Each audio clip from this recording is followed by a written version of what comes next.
पिताजी, रउआ से कल गई वादा आजो भूलल नइखे। आज राउर पोता के नयका स्कूल में पहला दिन बा।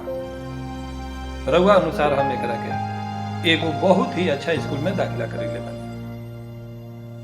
रउआ हमनी के आशीर्वाद दी कि हमनी के गरीबी दूर हो जाए और राउर पोता एक बहुत बड़ा अफसर बने।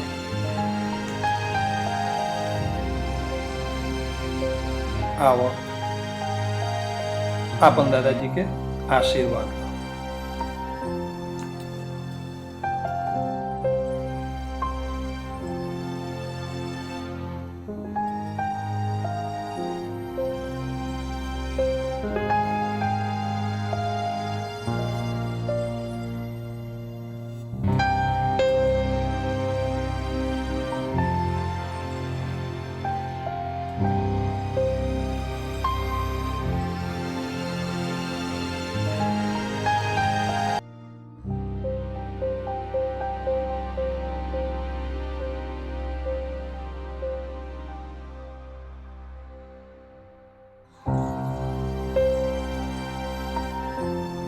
बेटा, इहे ऊ तोहार स्कूल ह, ठीक बा ना?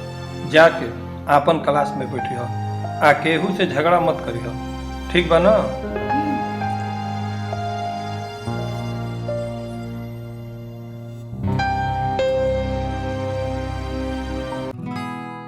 देख मजदूर के लेकर अपन स्कूल में पढ़े आइल बा। काका खाए के लाइल बा। इतना बड़ा स्कूल में पढ़े के सपना बा, खाए के सूखल रोटी।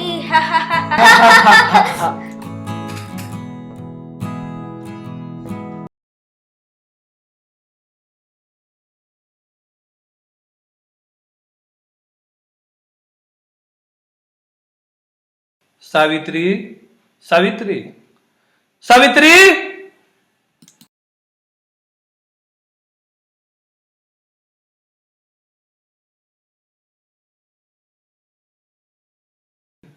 लौ कहाँ बा? ऊ दिखाई नहीं खे देत। आ ओकर आज के स्कूल कैसन रहल? लव के पापा, रउआ इतना बड़ा स्कूल में पढ़ावे से पहले तनी इहो ना सोचनी हा कि ओकर खर्चा कैसे निकली। हमनी 3 जन के रोटी तक कैसू चल जाए, बाकी ओकर स्कूल के पढ़ाई के खर्चा कैसे चली? जो भी पैसा रहल ओकर किताब ड्रेस लेवे में खत्म हो गई। अरे सब हो जाई हो सावित्री, तू चिंता मत कर। ई बताओ, लौ कहाँ बा? ता हम का करी? रुसल बाड़ी राउर बबुआ, जाके खुदे मनाई। का? काहे हो? अरे हमार बाबू, तू काहे रुसल बाड़ा? बतावा। अरे बतावा बतावा, काहे रुसल बाड़ा? बतावा। बाबूजी, अब हम स्कूल में पढ़े ना जी। काहे हो? आज जाइम तो अच्छा अच्छा नाश्ता लेके आइम। बस इतने से बा खातिर रुसल बाड़ा? वो में सूखा रोटी या सब्जी बस हमें लेके जाइम। ठीक बा, काल से स्कूल में सबसे बढ़िया नाश्ता लेके तू ही जइबा। चलो अब खुश हो जा।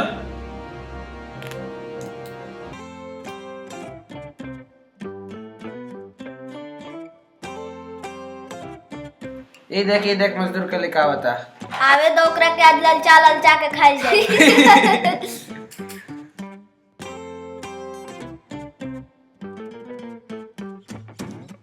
माया एने आवो।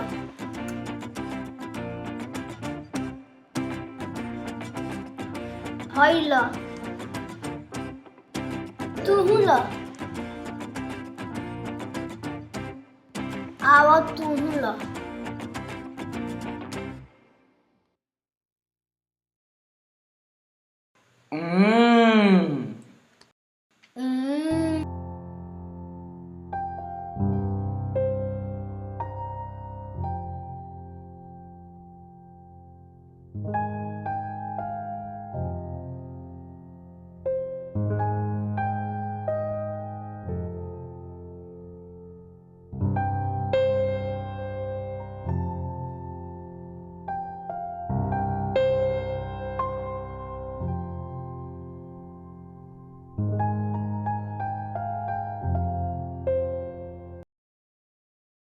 मालिक राउर काम हो गई, राउर सारा सामान रखा गई, हम जाता नहीं।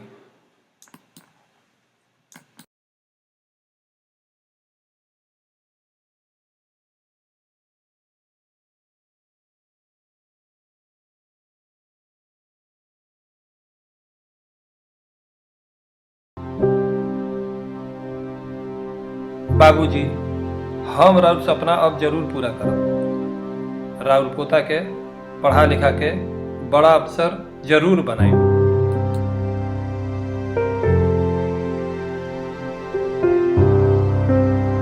Cheers!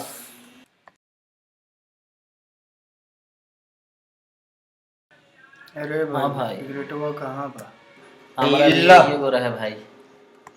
और ठीक बा? सिगरेटवा तो खत्म हो गइल बा।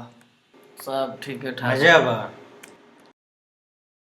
और पार्टी करे के मन बा, पूरा रात पार्टी करे के मन बा।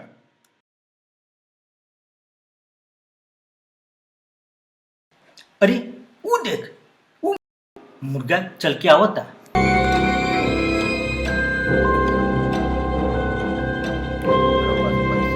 पैसा होई कमा के। चले गए, चले गए।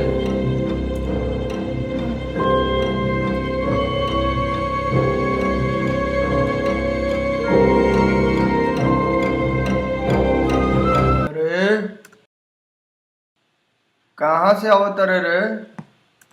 हाँ, काम करे गए रही, कहाँ से आवत रे? काम करे गए रही। पैसा कहाँ बा? पैसा हमरा पास नहीं है। पैसा निकाल। बहुत पैसा रखले बारे, तोरा पॉकेट में पैसा बा। पैसा बा एकर पॉकेट में। छीन रे।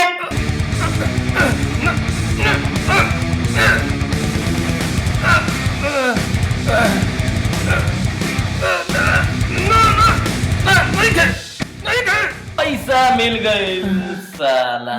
कुछ कहले ना तो काट के रख देम जा, तोरा और तोरा परिवार के, बुझले?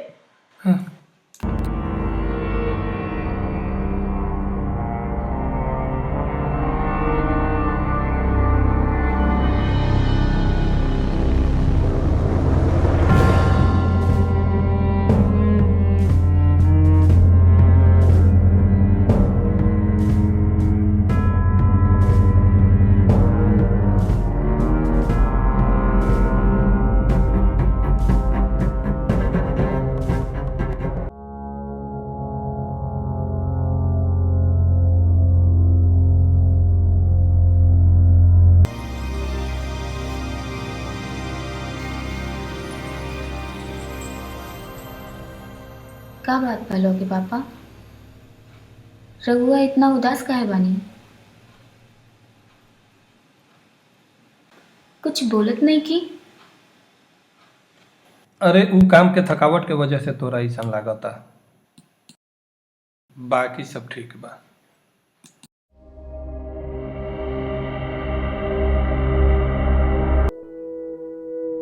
अच्छा, लौ कहाँ बा? ऊ दिखाई नहीं के देता। वो तो अपन दोस्त लोग के बर्थडे पार्टी में गई बा। अकाल उहो अपन बर्थडे पार्टी में दोस्त लोगन के बुलाई। लव के पापा, स्कूल के फीस आ बर्थडे के खर्चा ई कैसे चली? 1 रुपया घर में नहीं खे। अरे हम तो भुलाइए गई रहे कि काल ओकर बर्थडे बा। तू चिंता मत कर, बहुत धूमधाम से मनाइब हम अपन लड़का के बर्थडे। सब कोई देखते रह जाई।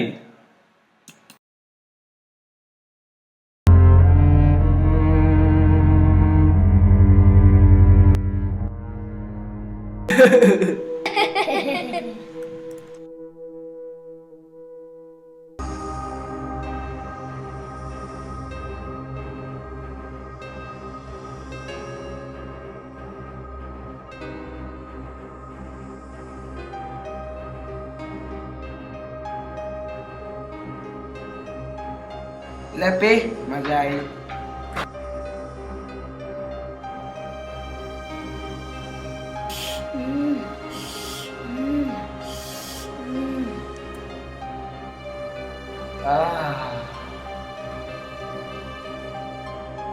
ले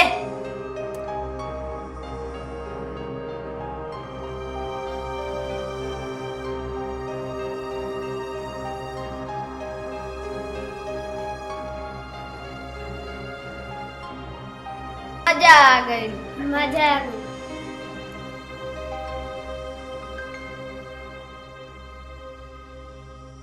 प्रणाम सेठ जी।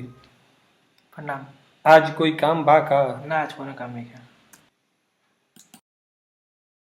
हमार बच्चा के जन्मदिन बा आ कुछ मेहमान आवे वाला बा, कुछ पैसा उधार दे देती तो। तोहरा के पिछले ही महीने बच्चा के फीस भरे खातिर पैसा दिल रही ना, तू फिर आ गेले हमारे पास पैसा मांगे। जो भाग यहाँ से, भाग यहाँ से। दे दी ना, पाई पाई चुका दे, पाई पाई चुका दे। ना हमारे पास कोनो पैसा नहीं है। दे दे। भाग यहाँ से, बुलाई पुलिस के। चल भाग यहाँ से।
ऐसे ठीक बा ना?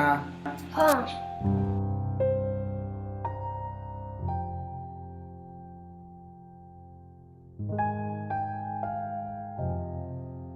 मम्मी हाँ बेटा। पापा कब आई है?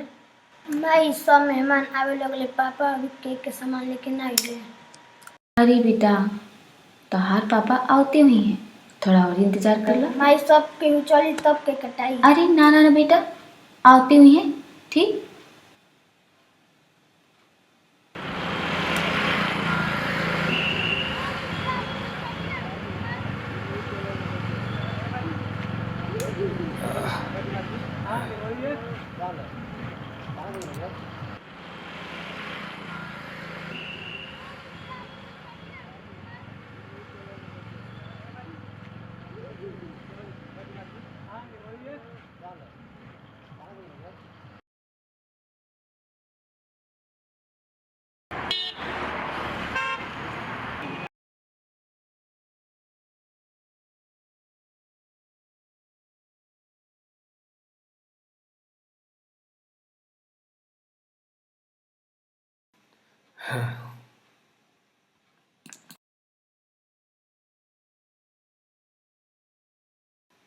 ए हमरा के लिट्टी ला के दिहा था खाए खातिर, दूगो लिट्टी भाई दिहा हमरा के।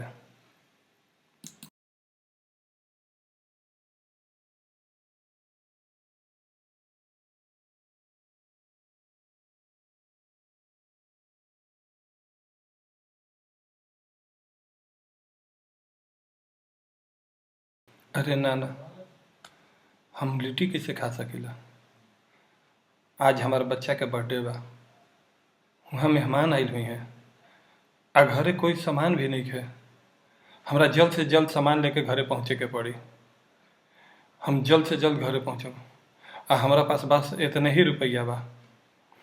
हमरा जल्द से जल्द घरे जाए पड़ी। हम लिट्टी रख देतानी, हम एकरा के वापस दे देतानी, हम ना खा सकें भैया, हम ना खा सकें।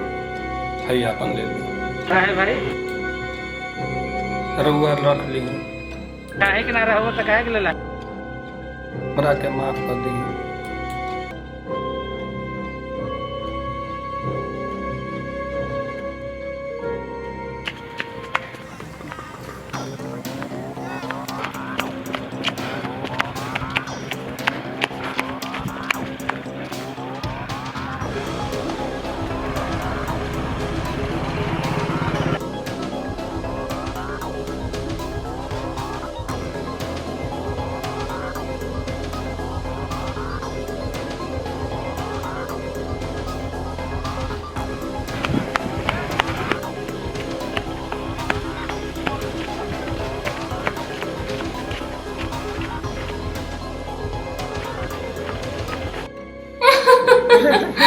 का हालत बना ले बानी।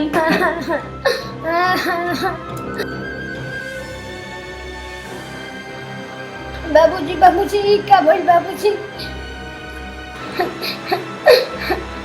बाबूजी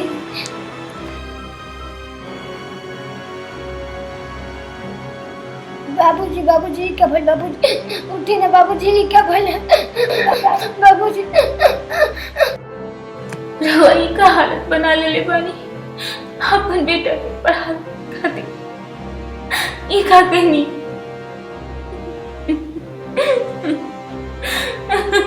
हमरा कुछ नहीं चाहिए, हम मन लगा के पढ़ो।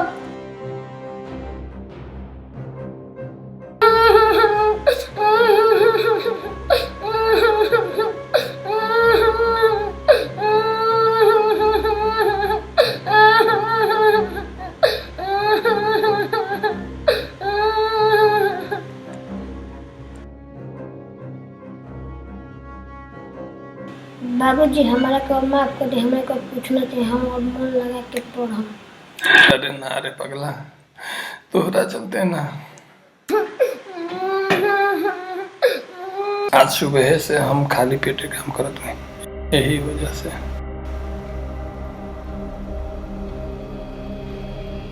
यही से हमारी दशा भइल बा। हर बात के एगो फर्ज होला,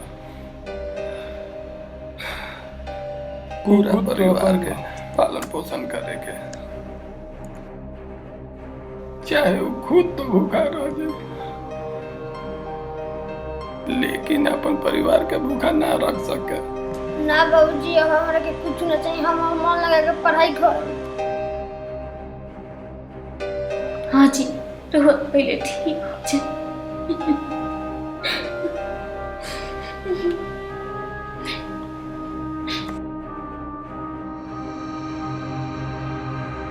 हाय लो, एमे कुछ राशन बा, जाके मेहमान के कुछ खाना बना दो। हाँ चाचा, अब हम सब मन लगा के पढ़म जा। हाँ चाचा, हम सब राउर लड़का के पढ़ाई में भरपूर मदद करब जा।